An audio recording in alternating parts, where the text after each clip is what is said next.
another edition of the Phenomenal Woman in Christ show, where we bring you stories of everyday women that have stepped out on faith and is walking and doing the will of God in her life. I am Teresa Smithen-Quintana, and I am coming to you live in our studio here. And I have an awesome woman of God in studio with me today. And when we come back, I'm going to let you hear her story and have her tell you all about what God has done in her life. We'll be right back. All right, so welcome back. We are here in studio, and we have here with us today Miss Amanda Mandy. Now, Amanda is the founder of Flowing Streams Christian Business Alliance here in the Durham area.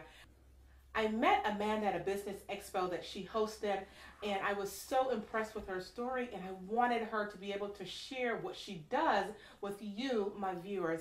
So Amanda, thank you so much for being here. And thank you for inviting me. Oh, you're so welcome. Now, Flowing Streams Christian Business Alliance, what exactly is that? I know what it is, but tell our viewers what do you do? Well, the Flowing Streams Christian Business Alliance is exactly what it is, the title says it is. We are an alliance of small business owners that have come together to network with each other, to promote each other's businesses, and just to encourage each other and to support each other in our endeavors. And so what made you decide to start something of that magnitude? Because I think it's a great idea. So I mean, where did the idea come from? Well, actually, take it back to the beginning. Back in 2008, I was laid off from my job as a clinical research nurse at one of the medical centers here in Durham. Wow. And during that time, it was just really hard to find another job. So, I just in prayer sought God as to what He wanted me to do, and so He told me to start looking within myself, what kind of things I liked, the talents that He had placed there.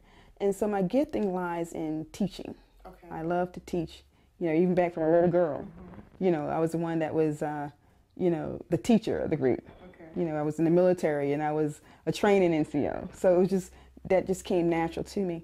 So I said, I love to teach and I love kids. And I have a 4-year-old. Okay. And it was always my dream or my want or desire to be home with him. And so when I was laid off, it just gave me a great opportunity to follow my passion. Okay. And so I opened up a home daycare center, and God just really blessed that. And so while I was in school, I was going through this training to become credentialed. And the instructor said we need to find a way to reach out to the community. Okay. So reach out as in giving back? Giving back to the community. Yeah, we have to, if you're a business owner, it's really important to reach back and give back to the community, because the community, feeds your business. Yes. And so, went back to God and said, God, what it is did you want me to do? Where are we, missing it? And so He told me to start an alliance to bring Christian business owners together, because there was something that He wanted to pour out to the Christian business owners. It's like the world has it, but we and, ourselves, we kind of shun away from each other's business, or we don't want to support each other's business. So God said, start bringing these people together. Okay. Because there was something that He wanted to pour out into them. So that became one of our goals, to reach out to other Christian business owners, to reach out to different congregations, to let the congregations know that, we need to start stretching our borders beyond the church walls. Yes. To go out into the community. And just really sow into those people that call themselves Christian business owners, because that's how the kingdom of God will be supplied. Yes. Because I was reading this thing. It was telling how long a dollar stays in the average community. Okay. And it was just really shocking about how long a dollar stays in the African American community versus the Hispanic and versus the Asian and versus everybody else. And so I was like, okay, God, if a dollar only stays in the African American community, maybe I think it's like a day. Okay. How long does a dollar stay in the kingdom? And so, what was the answer to that? It's probably less than, because we sometimes we don't support our business. I never found that any data on it. I did the research, trying to Google, didn't find the data on it. But just based on, the congregations that are made up mostly of African American churches. It probably stays in less than that. Okay, so what it sounds like to me is that God wanted you to bring all of his Christian sons and daughters together so he can get basically the glory out of what they're doing. Exactly. And he can expand his kingdom here on earth. Right. And he placed that desire in your heart. And you basically stepped out on faith and you said, okay, God, I'm going to do this. So, let me ask you real quick before we take a break. Did you find it difficult to start doing what he asked you to do? It was because, I don't have a business background. Okay. And so everything that he gave me, it's like, the Bible says, if we're believers, God's going to order our steps. Oh, yes. So it was literally that. When God says go here, I would go there.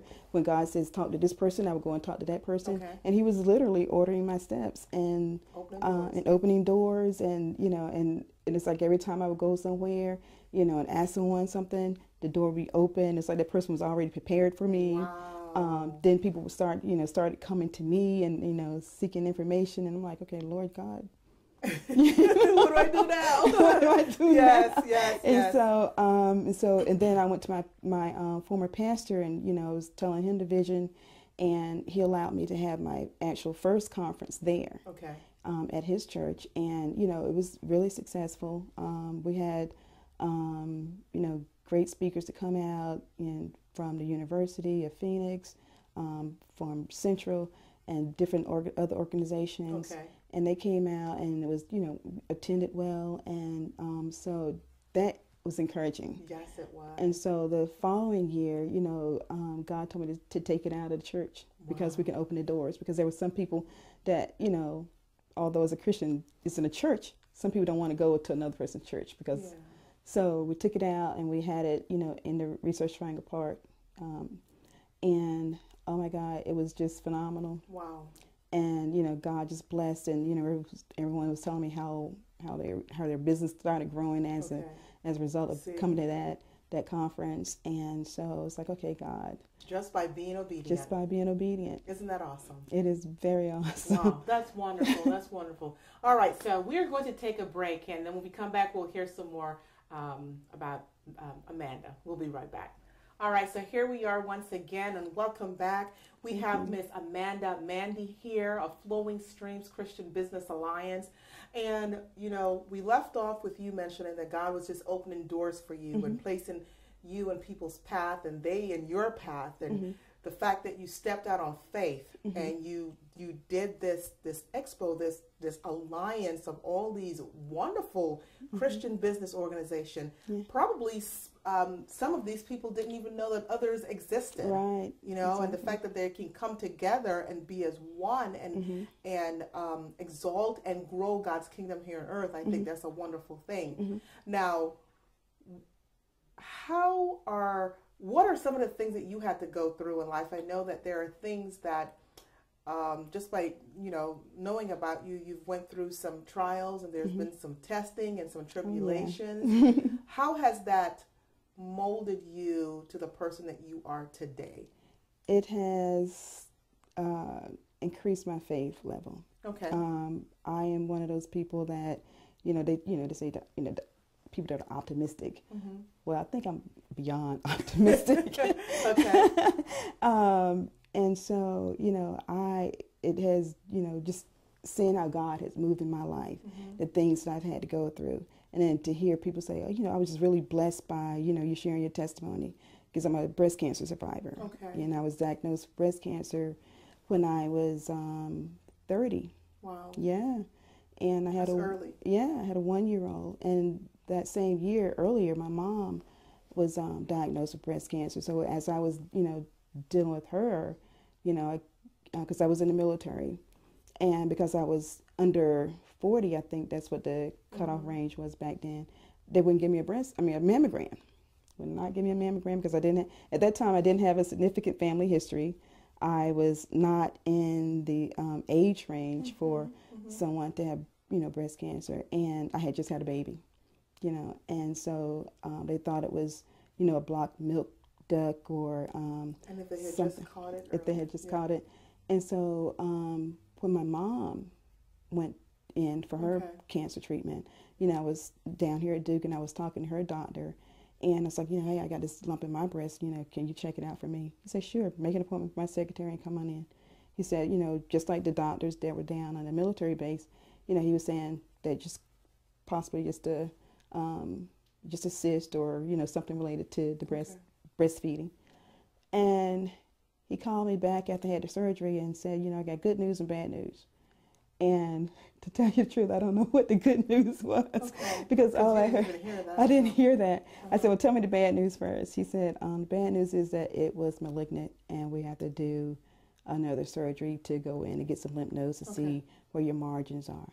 And I think the good news was that it might have been just contained in the lump. I don't know. To this day, I couldn't hear anything else. Yes. And so I came in here, went through chemotherapy, went through radiation, did everything that I was supposed to do. And, you know, we fast forward, you know, 17 years. And, you know, back then I was diagnosed with stage 3 breast cancer lump. And, you know, here in 17 years later, and, you know, like, you know, cancer is not a death sentence. Yes. You know, it's an ordeal, yes. but it's not a death sentence. And so, so yeah, there were that was like, you know, one of the main things, I mean, the major things. And, you know, then after that, it was like a divorce and, you know, having to come back and become a single parent, didn't want to become a single parent. Yes. And so went through that and, you know, just a whole lot of other stuff. And, you know, I think it was just like God just equipping me to be able to minister to other women, to be able to, you know, share the testimony that, you know, God is a provider. He is a healer. He is a way maker. And I remember reading this, you know, it was like this bumper sticker just always was in my face when I was going through the divorce. And it, you know, it said, you know, I never seen the righteous forsaken, nor seed begging bread. And I was like, okay, what is God trying to tell me?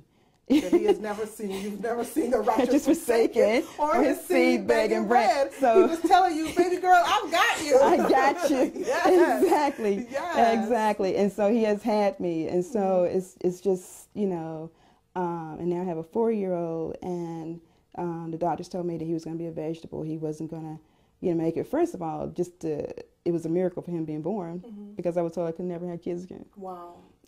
So then the fact that he has all these issues, and then they was telling him he's going to be a vegetable. This little boy now, he is talking. Wow. He has a desire to stand up. Wow.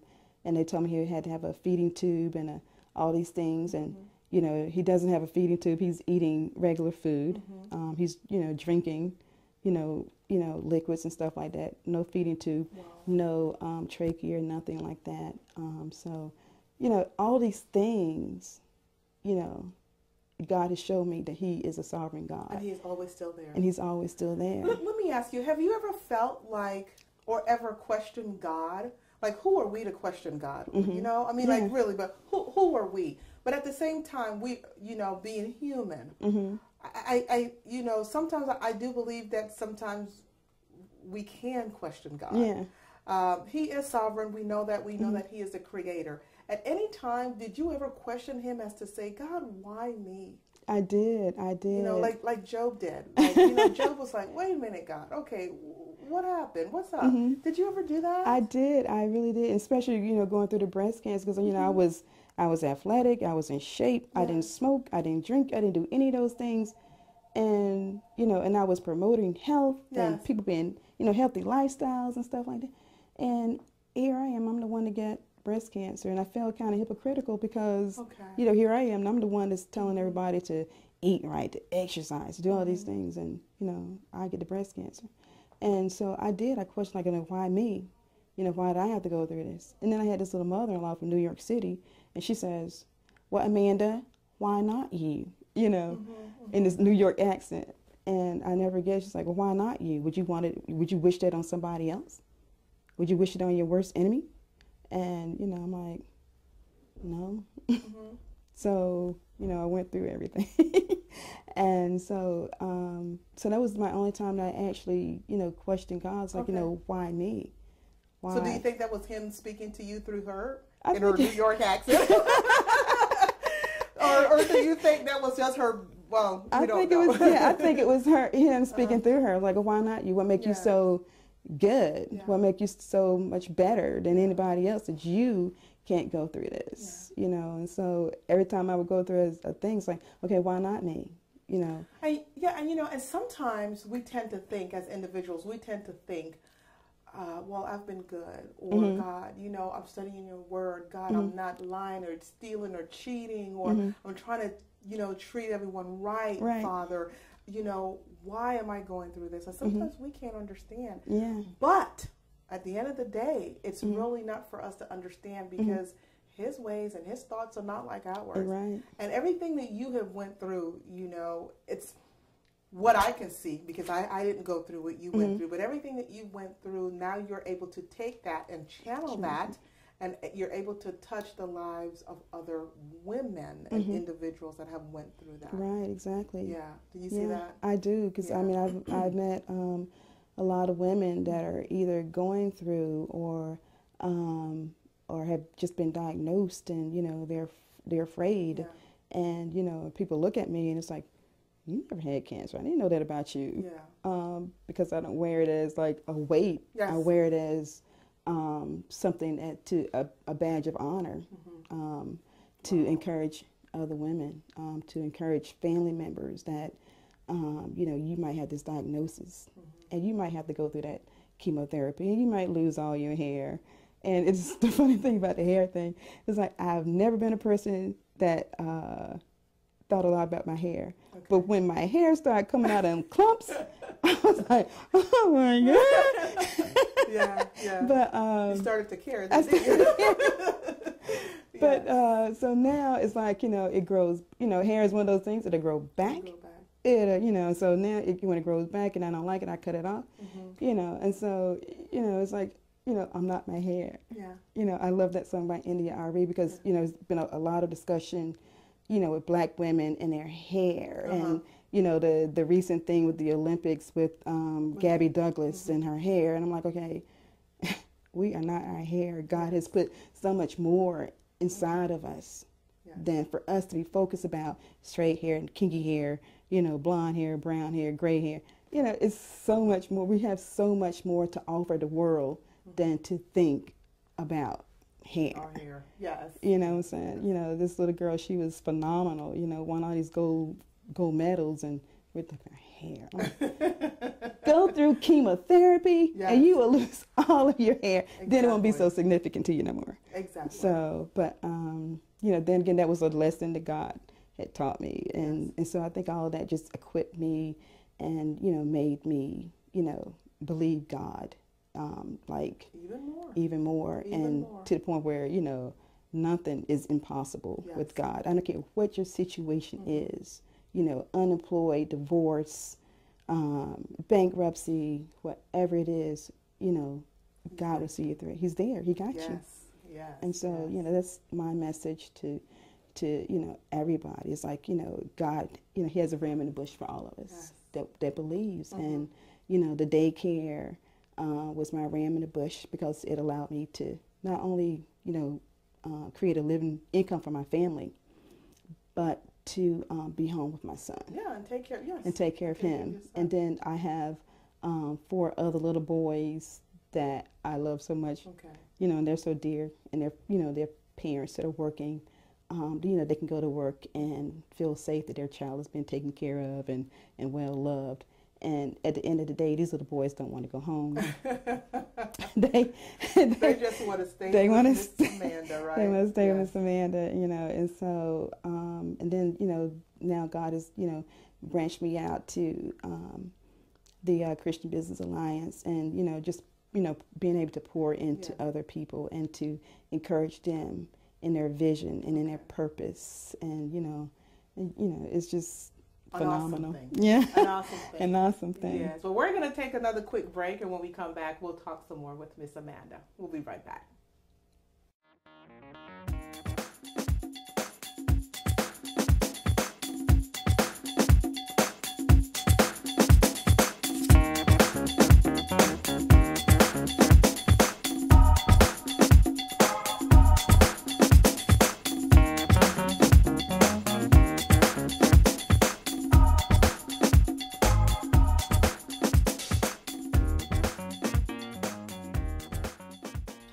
Amanda, I want to talk just briefly before the close of the show about your organization some more, because I think it's a wonderful organization. And so you're bringing all these people together.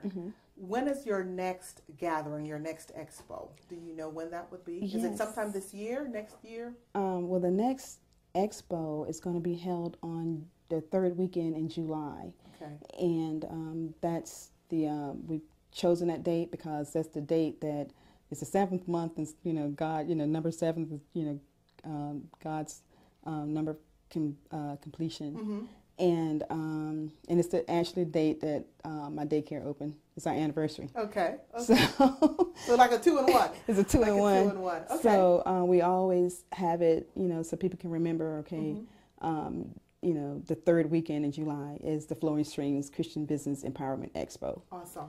And so it's going to be held here in Durham. We haven't selected a location yet. Okay. If someone would want to know more about how they can contact you or be a part of this expo, where can they go? They can go to our website, and our website is Flowing Streams CDC, like Charlie David Charlie.org. And they can go there and get more information about it. They can call our office, and our office is 919-957-1202. And, you know, we'll be happy to, you know, give you information on how you can take part, you know, how you can join the Alliance. Membership into the Alliance is free. It is free. Free. So, in other words, there's no excuse why, if you have a business, a Christian business, that you should not be a part of this alliance. Exactly. I mean, what you're going to be doing is, you know, touching and meeting the, you know, other people that are just like you, that love the Lord and wishes to go out and do kingdom. Most definitely. Yeah, yes. And so we're actually getting ready to start our small business development lecture series. Okay. And we're going to have those monthly. As the topic is the ABCs of starting a successful business and maintaining that business. Awesome. Yeah, and that's going to be facilitated by Dr. Tamara Mangum, and she is the founder and president of Sharpen Image. Okay. And so those are held monthly. We're going to try to get a consistent, like, third Saturday. They're held on Saturdays.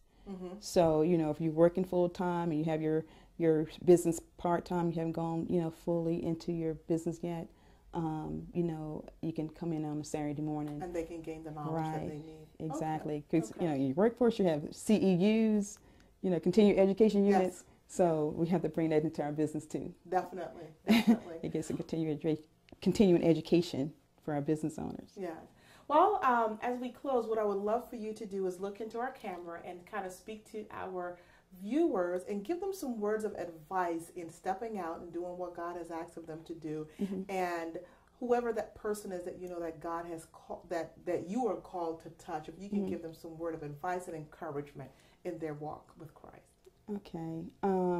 The people that are most dear to my heart are the people that are unemployed. And I have this thing that I say that unemployment is okay.